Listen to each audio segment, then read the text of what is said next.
Hello, hello, hello, and welcome to the first show of the year 2021. This is 2021 or 2022? 2022. This is the second time I'm making this mistake. Man, it's that CTE, man. Bro, maybe it's the CTE, man. Combat Culture Africa is back, baby. Bigger and better. On the microphone right now is Oche Young Cholof Edache. To my right is Chidi B-Boy the Mill Nwanko. What's good? Right across from him is Innocent Skelly Edache. The only thing coming to my mind is hallelujah. So hallelujah. Hallelujah. And right beside him is the Minister of Fitness himself, Mayo Icebox Okunu. AKA Dana Black. AKA Dana Black. All right, guys, this is the first show of the year. We're trying to be quick and efficient with everything this year, and we are just going to hop right into the first topic of the year. Focusing on my man right here, Chidi. Hey, okay. Were you trying to? No, I just got information that our guest is actually here, apparently. Oh, yeah? Oh, wow. All right, so do we just pause and then we can just edit it in? That was cool. Like FBI, like I just got information. Yeah, Do you have a secret headset or something? Scales pause. All right. Yeah, let's save that time. Yo, so quite a few things have happened in the time that we have not been recording. First of which is Chidi happened to go represent us at African Knockouts Face Off. That's what it was called, right? Yes, Yeah. correct. Featuring the welterweight champion of the world, the UFC's 185 division. No, 175 division. 170. Yes, 170 division. And Chidi performed. So, Chidi, you had your experience, your whole experience getting your contract signed, weight cutting in 2 weeks, not training, Being in the village. traveling let's to not forget Lagos. And I remember you told me that even your parents were stressing you at some point. Why don't you walk us crazy. through the entire thing, right down to how you were treated? Don't even tell us about the fight. Just talk about your experience. Experience Yeah. leading up to it, right? Yeah. Yeah. So first of all, I got like the contract for the fight. At first, I got notice for the fight 3 weeks prior to the fight. So I just got 3 weeks notice. So I didn't actually sign the contract till like 2 weeks after that. So I took a whole 1 week. So I spoke to everyone about it. I spoke to Maya about it to see if it's something I should do.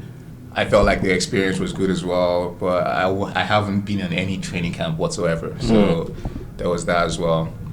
And most importantly, I felt like cutting weight was a problem. So I didn't know if I could actually make the weight. What weight were you fighting at? I was fighting at 82, and at the time I was probably like 90 to 88. Damn, So, Jesus it was a Christ. lot. That's It was a kg, lot. ladies and Yeah, gentlemen, kg. not pounds. Not It pounds. was a lot. So, and at the same time, I was traveling for the holidays. So that was already set. So though I knew our training was going to be hard because I was already traveling for the holidays. I'll be in the village. I'll be with my parents. So I won't have a proper facility to actually get ready. So I was like, okay, you know what? This is like a once in a lifetime opportunity, and then we're also making history as well. Yeah. So Usman is not gonna come back for probably he's not gonna be here for the second time or third time, maybe like somewhere down the line. So this was a good chance to just do this, get the benchmark set, So as I traveled for the holidays, and it was tough, man. It was tough because I had to go on a really strict diet to cut weight. And then During the holidays. Tell us It about was the hard. diet you were on. What were you eating? So I went, first of all, I went on a fruit diet. So I had like fruits from morning to afternoon. Fruit diets. So I had fruits in the morning. I had like a basic medium meal, regular meal for afternoon, and then fruit meal as well in the evening. And I had like lots and lots of cardio workout. Lots. So I was constantly burning fat, everything, like constantly. So I had like my cardio workout was literally 3 hours of just cardio workouts. Yeah, it was crazy. Yo, Burning. Because the thing is, I had to make sure I burn that. Because I was like, if I exceeded the weights, they were like, yeah, that's Cut not your gonna work purse. for me. They'll either cut my payout, my purse, or they'll probably just scrap the whole fight card entirely. Yeah, that's how they said it. damn, man. Okay, we've crossed 5 minutes already just with that one question, guys. I'm sure you people have your own probing questions. Please, hop right in. Mine is just an observation, and it's a broad observation about the incredible things fighters do. Weight loss is something that people agonize over, and this dude Let's get just it done. all right. I have to in 3 weeks I have to shed 7 8 days, kilograms. bro. Yeah, exactly. I have to shed 8 kilograms, and you did it. So that's amazing, and it's just testament to like the mental blocks that people have about these things. But if you're really determined and you're really disciplined, there's so many things you can achieve. So well done, Chidi. I'm really impressed by that. Oscar, Mayo, I have a question for you. Oh, okay. So like you went there as Dana Black, although you were in Chidi's corner. I was there. I saw you on the cameras. Both of you looked really nice. Thanks. So like for you now, let's talk about the experience. I mean, you were at the hotel. You saw Usman. Did you talk to Usman while you were there? No, actually, I didn't. Not this time. Okay. When he came to Abuja, I did, but not. Did you meet the organizers of AKU? Yeah, well, I saw them in passing, but I spent more time actually talking to a lot of the coaches and the other fighters and stuff like that. Tell us about that, man. Okay, yeah. So it was. I've been to a lot of these before. I mean, internationally as well. So it was good to see a little bit of that. Get a bit of that feel here as well. But it started to decline very quickly. Are we being very, very open? Yes, please. So it started to decline very quickly because, I mean, where I'd been told the location for the fighters, like the hotel, I was like, oh, that's a really good location. That's nice. Then I got there, and I found out that, they just used that as a landmark to where they actually were. So when I went to the actual place, it's a bit of a dive. That's the only way I can explain it. It was a bit of a dive. So I was like, okay. I mean, sometimes it's things like that. You spend so much money on one thing, then the money for the other things. And like I said, I'm a promoter as well, so I look at it with all perspectives. Of course, the business side of it to what you're trying to put out and what you're trying to achieve and what's realistic as well. So I mean, I saw that. I wasn't too keen on that.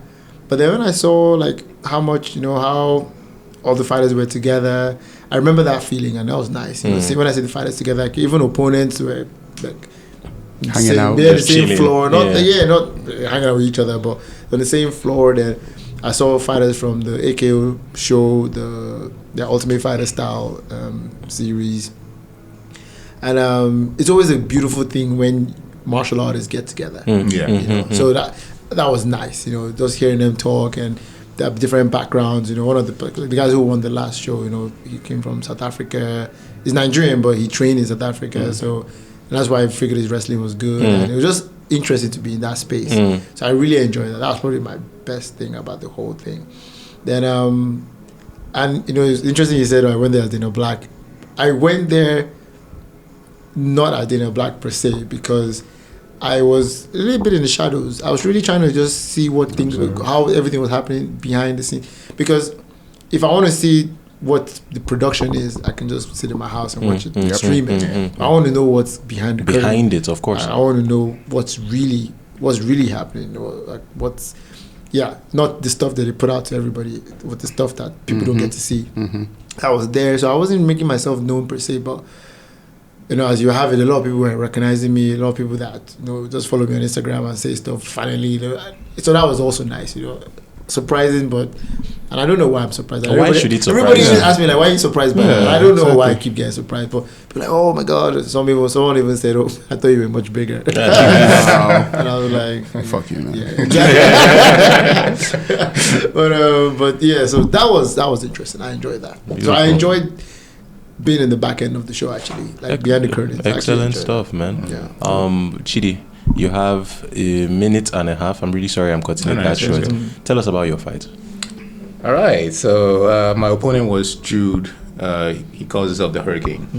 So I didn't know about him again until like after I signed the contract as well. So they told me, oh, this is my opponent. Oh, you didn't know your opponent till you signed? Oh, wow. Like, look, all this thing, everything just seemed a bit rushed, to be honest. A lot can be said about the way AKA went about things. A lot can be said. Let's leave it If you think I had it worse, there was a guy that had 4 days notice to the fight. I heard it was 2 days notice. Why didn't Sheikh The fight? main by the event? way? Yeah, the main event, yeah. And he it was actually 2 days notice. And he drove all from the way Togo. from Togo. What? Yeah. So, yeah. And he looked a lot like Chidi. I have a picture of the two of them. Wow. People kept texting me saying, "Oh, I'm sorry for your knockout." I'm like, amazing. "What? I didn't get knocked out. I didn't get knocked out." Yeah, the other guy did. So people kept mistaking both of and us. he lost. Yeah, drove all the way down. It was really hard, good man. guy. I liked him. He was in Yeah, our it was corner. cool. Wow. All right, man, Chidi. So yeah, the fight. Yeah. So I came into that fight with so many problems. first I came into the fight. Most of you that know, I have a leg injury, so I came in that fight with one leg, basically. So the game plan was that, okay, I can't really strike for long because of my leg, and if I'm literally standing exchanging, and I'll probably enjoy it too much, I might throw a kick, and that's just gonna really hurt my leg even more. So the plan was like to bait him, then start grappling. That was the game plan. So which I actually executed the first round, really well. To great effect. Yeah. That was a 10-8 round. That first round was was dominant. 10-8. That was a 10-8 round. Ended with him on his back, man. 10-8 round. Yeah. I had all his blood on the whole thing. Yeah. Yeah, that's actually funny because at first I was like, wait, whose blood is He asked me that. He asked me that. And I was like, wait, how? I couldn't even remember how I opened him up, but I think I caught him with a counter while he was coming in as well. So, and he was one even initiated the grappling. So that's how we started grappling. Excellent So stuff. even while we were grappling, I actually felt like I could have finished it with so many different options that first round. But at the same time, I just kept overthinking the whole thing. And I just kept thinking, okay, you know what? How much time do I have left? Let me not exert myself in this first round. Let me just, maintain myself for second round, all that. But I don't know. I just didn't even know how much time I had left. That's just it. For some reason, I felt like they actually cut the time pretty short. The first round? Yeah, the first round. Yeah. I don't think so. But I think the second one went over though. Yeah, they definitely. Oh, really? Yeah. So he should have ended. The fight could have ended Because the fight was paused, and then they didn't stop the counter. Start the counter. They didn't start it again. Yeah, it felt Yeah, I so missed long. that. Yeah. Because there was a time in the second round where there was a Was it a groin knee, strike? knee to the illegal knee 4 knee to times to the the head. So you received 4 illegal knees. Illegal.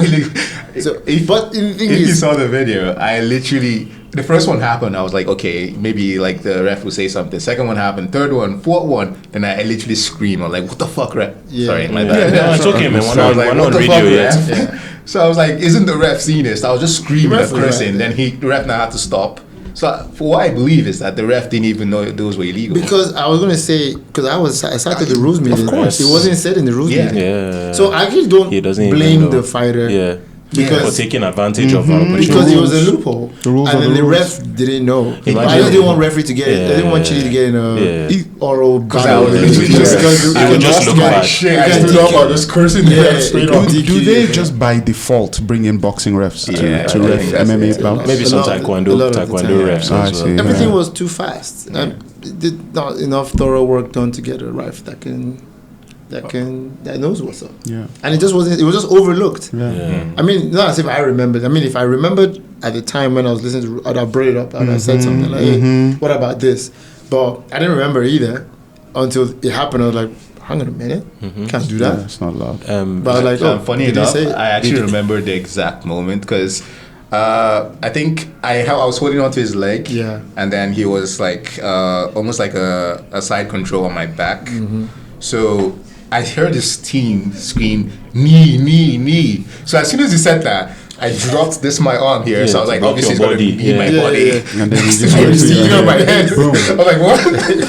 I ignored it. Like, Damn. it was so funny. All right, guys, we have 30 seconds left. Okay. There was supposed to be one more question for Skelly. Skelly, did you watch the entire production? I watched I watched Chidi's fight and then I started having streaming issues, so I didn't. All right, heard please, about you that guys from should just people. permit me to go on. Let's go over time. Okay, So, yeah. Skelly, why don't you tell us what you saw about the promotion, good, bad, and ugly? Real quick. Yeah, I think. Well, I was paying attention to. So let me start with like the ring announcing, for example. You know, I feel like, and it's kind of understandable because it's the biggest production in the world.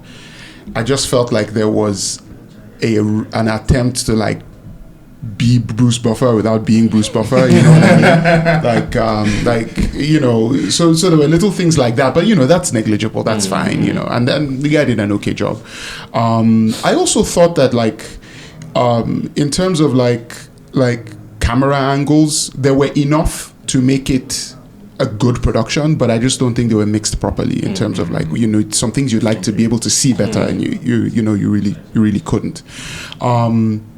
But clearly, they spent money on the venue. I think there might have been issues with pricing and promotion of the event because it should have been packed and it wasn't. And then, I just asked about the refereeing because that's something that stuck out to me too. You know, I just wonder where are they, you know, finding referees from, and these guys really familiar with mixed martial arts. So, you know, those were some of the things that stuck out to me immediately. And then I think clearly the streaming provisions that were made were inadequate, because I was watching the event and I think I must have missed the knees to the head, because I'm very sensitive about that rule. I would have noticed, but there were several periods when I couldn't see what was going on, and I was chatting with a group of people who I had told to watch, and they were watching, and at the exact same time we were having problems. I have excellent internet at home, so I think those little technical things were ignored. You know, in fact, we were joking that, you know, these guys are using Smile My Fight to stream an MMA event. So you know, little things like that stuck out to me. But I don't mean to sound overly critical. You know, it's a big, bold thing that they did, you know, and of course they're going to be teething problems. So more power to them. Well done. You know, it's a new era, it's a new world, and it was a very bold step to be taking in that new direction. So, you know, I'm sure the next one will be better, and well done to the organizers. Sorry, I just want to say one more thing that was a good thing. Yeah. Their medic team. Oh, excellent. And you know, that's something we all care about a lot. I was about to just say That's that. beautiful. So the fact that you highlighted that, I'm okay with that. Yeah. No, there's I think it was called Sports Aid or something. They knew exactly what they were doing. Yeah. Excellent. I mean, yeah, I had plenty of conversation with them behind the scenes. Interesting. Yeah. Really smart. Yeah. Chidi, how did you regarding your payout, your purse? How was that negotiated? Was it on a fighter by fighter basis? Were some people paid more than others based on popularity? Everyone got the same contracts. Okay. So, but obviously the only, I can't really say what what was it, but then Yeah, of course. No, that's good. all I can say is that I think we all agreed under the It's a platform. yeah, basically that's just mainly why Trade we the all platform agreed. for. Okay, of course. That's the value. Of course. Okay. All right, guys. So next week we're moving the extra topic of African Warriors Fighting Championship, which we attended, like the Dembe Fight Night in Abuja 2 days ago. We'll move that to next week's show so that we can stay within time this weekend. Yeah. So if everybody's okay with it, we'll do our social media call outs now and then. Absolutely. All right, ladies and gentlemen, thank you for sticking with us through the sub 20-minute show that we put out today. I hope you enjoyed it. We didn't have any technical issues. As usual, it's all four of us. We're going to be doing this show every Tuesday, posted on YouTube and all our platforms every Wednesday. So it's Combat Culture Africa on Instagram, Combat Culture Africa on Twitter, Combat Culture Africa at gmail.com, and Combat Culture AF on the final platform that I can't quite remember. Twitter? Is it Twitter? I don't know. It's Combat Culture AF on Twitter, actually. Okay. All right. So guys, as usual, 3, 2, 1. Peace. Right?